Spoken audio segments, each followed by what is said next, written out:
Pagmahal daw sa pamilya, mas pinagpapala. Iwala ako dun mga mare kasi talaga ang pamilya dapat palagi natin silang inuuna. Dahil sa lahat ng oras, ang pamilya natin ang magiging katulong natin. Man tayo ng mundo pero sila lagi lang silang andyan. Pero sa realidad, meron talagang mga tao na kayang talikuran yung pamilya nila. Na naman kung may pamilya ka talaga nagtutulungan at nagmamahalan, lagi mo silang mamahalin pabalik. Pahahalagahan kasi hindi talaga sila mapapantay ng anumang kayaman nandito sa mundo. Araw pala mga mare, pupunta na naman tayo sa kusina ni Majay kasi nagkayayaan kumain. Itong sakto, dito kami malapit kaya dito na rin kami dumiretso at alam nyo naman napakasarap din talaga ng pagkain nila dito. At nakakatuwa, kompleto tayo mga mare. Halagang 245 buffet na to, alam nyo naman nakaraan ay pumunta rin tayo dito at biglaan din ngayon. Hindi rin talaga namin to plinano, kaya naman nakakatuwa at may pa-birthday at happy Christine nga dyan sa gilid at eto pala yung mga pagkain nila. Ano nakaraan, babalik at babalik kami dito kasi talagang Filipino food, alam nyo naman ay lang mahilig namin kainin. Dahil nga wala talagang tatalo sa sarap ng Filipino food at ayun nga mga mare yung lugar nila, tingnan nyo naman napakaganda at napakalinis. Papakain talaga kayo kapag buong pamilya or barkada. Nakita nyo naman sa mga pamangkin ko yung mga ngiti nila habang kumukuha sila kasi napakadami talagang pagkain. Singin ko lang mga mare, yung Ran and Gil and Family hindi tayo at mahalata nyo nung pinapatungan yung pangalan dito.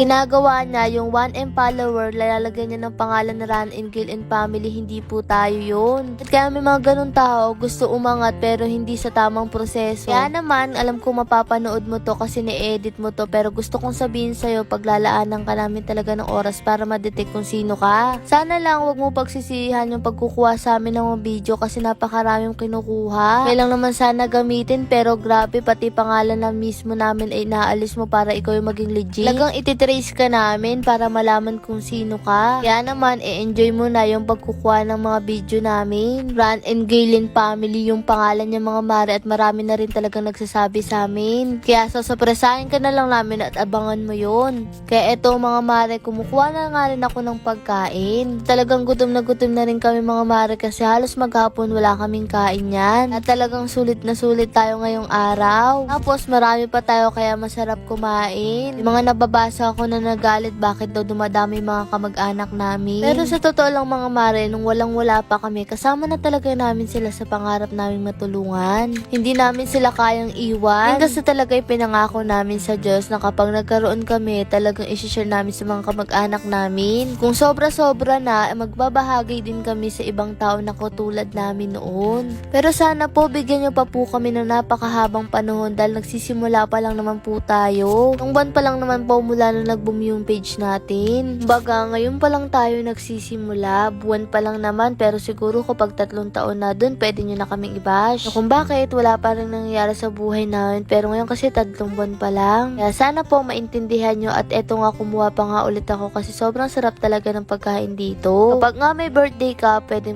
ka dito mag-picture at kung binyag naman, dito naman sa gilid. Kuha naman at nag-enjoy din yung mga pamangkin ko. At doon pa lang ay masarap na rin sa pakiramdam. Dahil yun naman talaga ang mahalaga, ang mag-enjoy ang pamilya natin. Ayan nga yung 2 kong pamangkin at kumukuha pa nga ng panghimagas. Ang punta na nga namin dito kaya talagang kabisado na ng 2 kong pamangkin. Sila na nga lang 2 ang kumuha ng kung ano yung gusto nila. Kabilang banda nga mga mare, ito naman si Pangit ay busy sa pag-aasikaso niya ng kung ano yung gusto niya. Ito yung nilaga. Nakaraan ay kinuha niya sinigang, ngayon naman nilagang baboy. Ang sarap tas ang lambot ng baboy. Pagkatapos niya nga mga mare, kumuha na nga rin siya ng panghimagas para naman sakto mawala yung umay niya. Dahil nga talagang matatakam ka, tingnan niyo naman ang sarap kaya niyan. Tas ito yung gusto ko, yung may mais na parang malagkit ata yun.